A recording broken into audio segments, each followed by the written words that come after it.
que tu peux nous présenter et nous expliquer comment t'es venue l'idée du site lasaldesmaîtres.com? Ok. Alors l'idée, elle est venue. euh, en fait, c'est une idée que j'ai depuis un moment, depuis plusieurs années.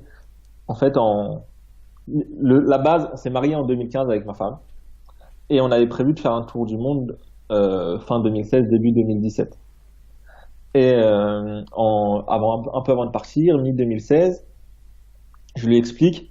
Je voyais qu'elle créait beaucoup de trucs pour sa classe, beaucoup de ressources, des jeux, du matériel, des affiches, des trucs super inspirants. Et je lui ai dit, mais pourquoi tu les partages pas sur Internet et que tu commences à les vendre? Elle m'a dit, bon, bah pourquoi pas et tout, on va essayer. Si ça permet de mettre un peu d'argent de côté quand on va faire notre tour du monde, pourquoi pas?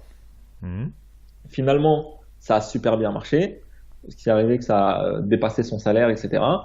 Et ma femme faisait l'argent en créant des ressources et en vendant des ressources pour les profs. Et finalement, le souci, on arrivait dans un goulot d'étranglement parce que ça lui prenait énormément de temps pour créer des ressources. Finalement, on faisait des pics de vente à chaque lancement de nouvelles ressources ou de nouveaux produits, mais il y avait beaucoup de temps entre la création de deux ressources. Et D'accord, du oui. coup, on s'est dit, bah, vu que ça nous prend du temps à nous de créer des ressources et qu'en France, il y a sûrement des milliers d'autres profs qui sont capables de créer ce genre de ressources, pourquoi ne pas euh, créer une place de marché où toutes les personnes qui veulent créer et vendre leurs produits peuvent le faire et toutes les personnes qui veulent acheter ces produits veulent le faire. Et du coup, cette idée, je l'ai eue un peu avant de partir justement en tour du monde. Donc c'était début 2017. J'ai vu qu'aux États-Unis, il y avait un site qui marchait super bien avec plusieurs profs qui ont fait fortune, vraiment plusieurs millions en vendant leurs ressources.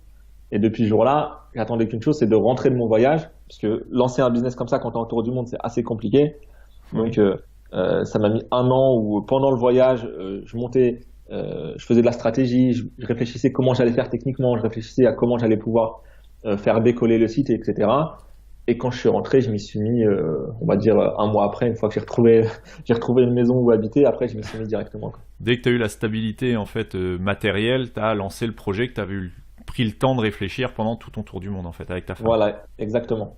Ouais, donc c'est comme quoi un tour du monde permet aussi, malgré tout, tu peux travailler en tour du monde, puisque même si physiquement tu ne développes pas des choses concrètes, tu peux très bien l'élaborer psychologiquement et dresser un plan que tu pourras mettre en application dès ton retour, quoi. Et c'est exactement ce Oui. que tu as fait en tout cas avec la salle des maîtres. Après, pendant le tour du monde, moi, j'avais continué à travailler sur mes projets à moi. Ma femme continuait de travailler sur son site à elle. Mais je voulais pas lancer un nouveau site, sachant que je me disais que j'allais pas trop être disponible pour faire du support s'il y en avait besoin. J'allais pas trop être disponible si on me sollicitait pour des partenariats, etc. Et je préférais continuer à travailler sur ce qui existait déjà.